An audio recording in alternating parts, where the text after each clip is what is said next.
In this video, I wanted to share with you some research findings in this marvelous book, Piracy, Slavery and Redemption, Barbary Captivity Narratives from Early Modern England. It's published by Columbia University Press. It's authored by two professors in the States. And what they've done here, this may sound really obscure, but they're looking at the evidence behind the Barbary pirates. Now, Barbary pirates are sometimes invoked by far-right groups today. And these pirates were active from the 16th to the 19th century along North Africa's coast and are often cited in discussions about historical slavery and Christian-Muslim conflict due to their raids on European ships and coastal towns, which resulted in the enslavement of hundreds of thousands of Europeans at that time. And far-right narratives, particularly online, on X and other places, tend to use this history rather selectively, and I'll show you why it's very selective, to push their agendas, especially around immigration, Islamophobia, and their perceived clash of civilizations. So this is a topical issue, really. It's not very mainstream, but on the margins of discourse on X and other places, you do find this subject keeps on recurring. I'll just show you. Here we have X, as you can see, and this is almost random. I just put in Barbary pirates on X. And you can see the Barbary pirates, sometimes called Barbary corsairs. Corsair is just a very polite or euphemistic way of saying pirates, or Ottoman corsairs. These were certainly Muslims. They were Ottoman and Berber pirates and privateers who operated from North Africa, primarily based in the ports of Saleh, which is in Morocco, Rabat, Algiers, Tunis, and Tripoli. There's a couple of pictures there of what they looked like. And here we have some guys here saying, you know, the Barbary pirates sold Britons into slavery. I think we Brits have every right to defend our homeland. So you can see the contemporary application of this historical memory as we scroll down. European slaves were acquired by Barbary pirates in slave raids on ships and raids on coastal towns from Italy to Holland, Ireland, Britain, as far north as Iceland, believe it or not, and into the Eastern Mediterranean. And there we have a picture there from the time. And so it goes on. There are lots of things there on the Barbary pirates. Now, there is some kind of a very selective use of history here, and I want to show what really happened. The truth about the Barbary pirates, according to contemporary scholarship. So I'm just going to be reading a bit from this book on Piracy, Slavery and Redemption. And it's really quite revealing. So in the introduction to this book, there's a section they've entitled Christian Piracy and Muslim Jihad. This is on page 9, actually. And they say the following. This is very revealing, because this idea of the pirates, these are Muslim pirates, they're an enemy of Western civilization, Christianity, and they're attacking the West. And, you know, they're putting all these hundreds of thousands of innocent Christians into Muslim slavery. And this kind of echoes with tropes we see in the world today, of course, amongst a number of people. But what really happened? You miss the context. We always miss the context when we hear this rhetoric from the far right, because it's not the whole story at all. And when I first read this, I was really shocked. I'm thinking, wow, I didn't know that. I wish this was more widely known. Hence this video. I want to share with you what really happened over these centuries, what really happened. So our esteemed academics, specialists in this field, both of them professors, have written this book. They're historians on this subject. They write, although the North African privateers sought profit from capturing Britons and other Europeans, they also wished to retaliate against attacks on them by these same Europeans, whom they and their Muslim co-religionists had encountered as marauding crusaders and piratical ifrangi. Ifrange is an Arabic word. I think it means like crusaders, Christian crusaders, since the medieval period. So we're looking, there's another side to this story. There's another side to this story. That's what you never hear in discourse about the Barbary slavers who captured Britons and other people. And there's a note here, 43, which I just want to share with you at the back of the book. The list of operations provided by this Princeton academic they're citing here shows a continuous series of attacks from 1573 to 1644 by Spaniards, Portuguese, Maltese, the Tuscans, the English, and other Christian powers on North African cities and harbors, along with uninterrupted raids on Muslim Mediterranean trade and the pilgrimage routes to Mecca. Okay, so you have these massive waves of Christian attacks on pilgrimage routes, on trade, and so on. And this is all documented. We have records. To continue in the main narrative, in October 1584, for example, it's just 1 year, the Venetians captured a Tunisian galley. A galley is this huge warship on its way to Tripoli, killing all the crew. 50 Moors are another word for Muslims, 75 Turks, 174 Christian converts to Islam, and 45 women. So these Christians in Venice basically captured this galley and slaughtered the men, women on it, including Christian converts to Islam. Thomas Sanders, an Englishman who had been a captive in Tripoli the year before, thought the act God's just judgment on the infidels. It was God's just judgment on the infidels, he thought. Throughout the 16th century, as they gained the technological advantage over the North Africans, in other words, over the Muslims, Spanish and Portuguese soldiers terrorized the African shores. They held thousands of Moors, in other words, Muslims, in their prisons. And while thousands of others were enslaved, branded, and chained in Maltese, Italian, and French galleys, these were warships. The Morisco writer, Moriscos were people who had been Muslims living in Spain who had to flee because of Christian persecution. The Jews were persecuted by the Christians as well. The Morisco writer, Ahmed bin Qasim, noted that in the first decade of the 17th century, there were over 5,500 Muslim captives in Venice and Malta alone. It's a huge number of Muslim captives in these places.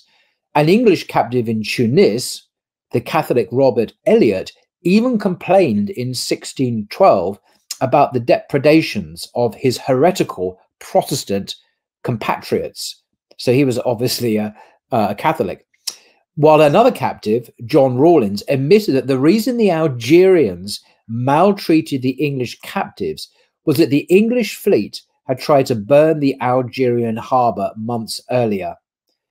The Algerian ruler himself complained to James I, James I of England, the English king, in 1624, quote, and this is in Old English, "Your Majesty's subjects did take some Moors and Turks, and now our captains did take certain Englishmen and sold them, which if your Majesty shall please to send us the Moors and the Turks, we shall suddenly and out of hand put the Christians at liberty," end quote. The actual words of the king there of Algeria to James I of England.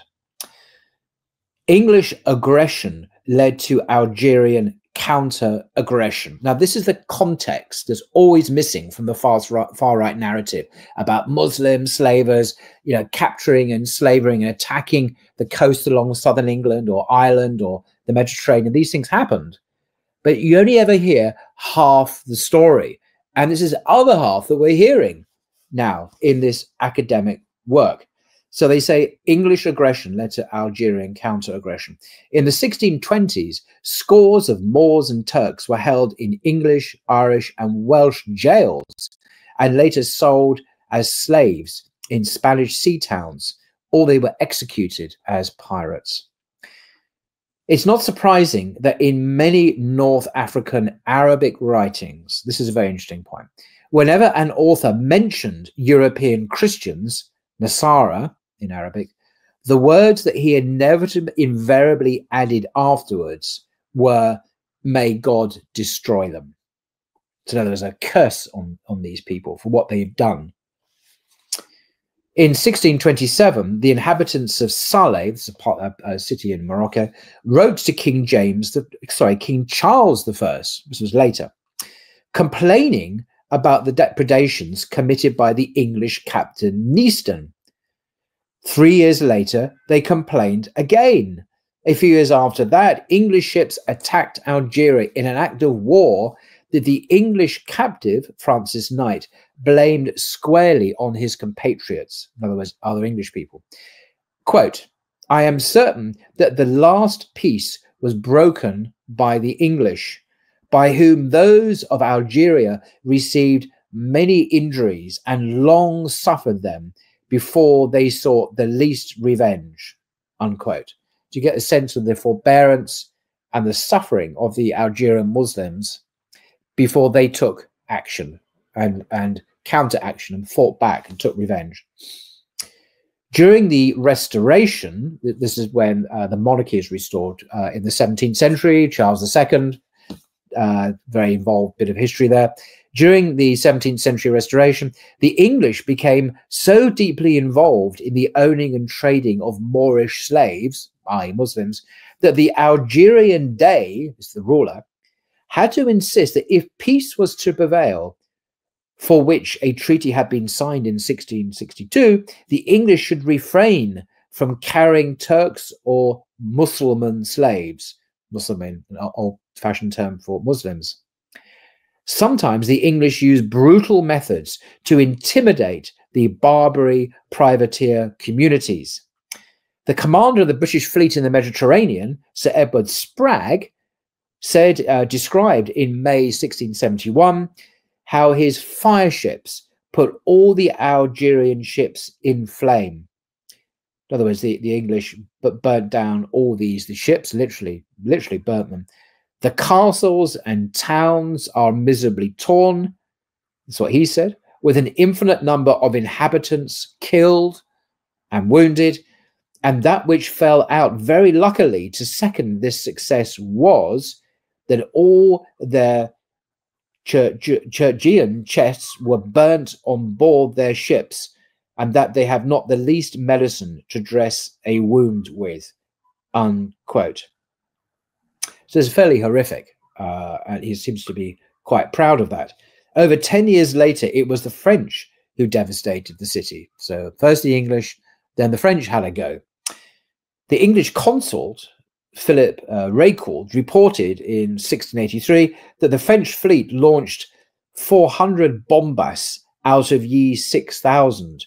They first brought with them, and ye damage to this town is about 800. Houses and shops beat down beside 4 ships and fetters and 1 galley sunk. That's in very ancient English. The captive, John Pitts, confirmed the destruction, saying the streets and neighborhoods could no longer be recognized after the bombardment. This is eerily similar, is it not, to what's happening in Gaza, as literally as I speak, in this the end of the ceasefire, where the Israelis are literally bombing streets, killing hundreds and hundreds of women and children indiscriminately. And this seems like, you know, the streets and neighborhoods can no longer be recognized. We've all seen these pictures of like incredible landscape of destruction, where whole neighborhoods, whole regions of Gaza have been flattened indiscriminately. So this is an old tactic, it seems, used by some people. At the end of the century, Ibn Abi Dinar recalled how, quote, Christians attacked with their ships and galleys and cut off the sea travelers and seized every ship against its will, thereby harming all Muslims, end quote. Well into the 19th century, the destruction committed by al-Inglis, the English, presumably that's Arabic, was still recalled as the comments of the Tunisian traveler show. Mention a guy, Ahmed bin Abi Dayaf, in 1873. Quote, in his days of the king in the 17th century, Day Mustafa Laz, the ships of the English came and burnt a ship and bombarded the towers, whose ruins can still be seen. So this wasn't, you know, the after effects of the ruins were still there in the 19th century. It is no wonder, say our academics, that in Arab Islamic sources, the Barbary privateers stand out as defenders of the community and the faith. An important factor in the rise and empowerment of al-Ghuzat, as an Arabic term meaning the Muslim fighters, was the hostility the Moriscos developed for European Christians after their expulsion from Spain. Hundreds of thousands of the expelled Moriscos, and also a lot of Jews, by the way, were expelled by the Christians, settled in North African sea towns and turned their navigational skills against their former compatriots. The Sultan of Al-Maghreb, Al-Aqsa of Morocco, employed many of them as soldiers, wrote the historian Al-Makiri, who died in 1631. They lived in Salé, this is in Morocco, and their seaborne jihad is now famous. They fortified Salé and built in it palaces, houses, and bathhouses. Many who had been law-abiding subjects in Iberia, in what we call Spain and Portugal today, turned into embittered sea rovers. These are people who were dispossessed of their homeland. After his expulsion, the Morisco Amirat Rayubi led 10 ships with over 4,000 fighters to harass the coast of Spain, which was now occupied by the Catholics. Abu Ali, who had sold coal in Osana, turned into a terror of the Mediterranean after his expulsion. The exiled Andalusians, as they're called, people from Andalusia, of course, in Spain, confirmed an anonymous historian at the end of the 17th century, sailed the seas of the Maghreb and attacked the Christians and gained much booty. These Muslim fighters were only too happy to capture Christian and capture Spanish and other Christian ships and wreak vengeance on those who had persecuted them and their co-religionists. Many had experienced Christian violence firsthand as they fled from Spain and France to North Africa. Having been dispossessed of their property, separated from their children, and exiled from their homeland because of their religion. There's almost a phrase there in the Quran that echoes that. If you experience these things, you are allowed to fight, of course, in defense. They felt that vengeance was their due. The literature of the Maghreb in the period under study resonates with the memory of Spanish, Portuguese, French enmity against the Arab Muslims of Europe and North Africa. In poems and in biographies, in song and in polemic, the exiled Andalusians perpetuated the memory of injustice and deprivation and sustained the desire for retaliation and compensation. End quote. I'll leave it there. So that's page 12. A fascinating narrative. Piracy and slavery and redemption. Barbary captivity narratives from early modern England. As it says on the back cover, during the early modern period, English seamen and merchants sailing to the Mediterranean were subject to attack by Muslim privateers who attempted to seize their cargo and carry their crew to the slave markets of North Africa. So after being sold into slavery, some prisoners escaped. Ransom payments gave others freedom. Some converted to the Muslim faith, and some remained captive for many years. A few of these who returned to England recounted their experiences in printed narratives that entertained and informed British readers. And these narratives are in this book. Most of the book, the bulk of it, is made up of narratives of people who came back. These are English people who came back from captivity. And some of them were Muslims, actually. One of them was a Muslim, I should say. So this is what's missing from these far-right narratives. They, particularly the rhetoric they use, is very, very one-sided. And as I said before, it's used selectively to basically push their own narratives around immigration, Islamophobia, and their perceived clash of civilizations. So this is part of the weaponization, the highly biased, one-sided weaponization of this narrative. Now, there is a fascinating bit at the back of this book, actually, Appendix 5. And it's actually, it gives us the whole of a Christian rite. This is a Christian kind of liturgy, a practice, formal, structured set of prayers and invocations. It's called the Laudian Rite for Returned Renegades. This is from 1637. So it's roughly from the period where we've been covering. And it says it's a form of penance and reconciliation of a renegado or apostate from the Christian religion to Turkism. Turkism is their bizarre name for Islam. So this is what happens if you were an English person, you become a Muslim in a Muslim country. Maybe you become you became a slave, you escaped, or you got your ransom, or you were freed. But you had become a Muslim. Then you had to undergo this rite for returned apostates, and it's all printed out in full what they had to do, okay, to be accepted back into polite society. And there's just one little section here I wanted to, a very dramatic, vivid description of what these people had to undertake, what prayers they had to say, what actions they had to take, a lot of groveling, a lot of public penance, a lot of kind of, oh, please forgive me type stuff.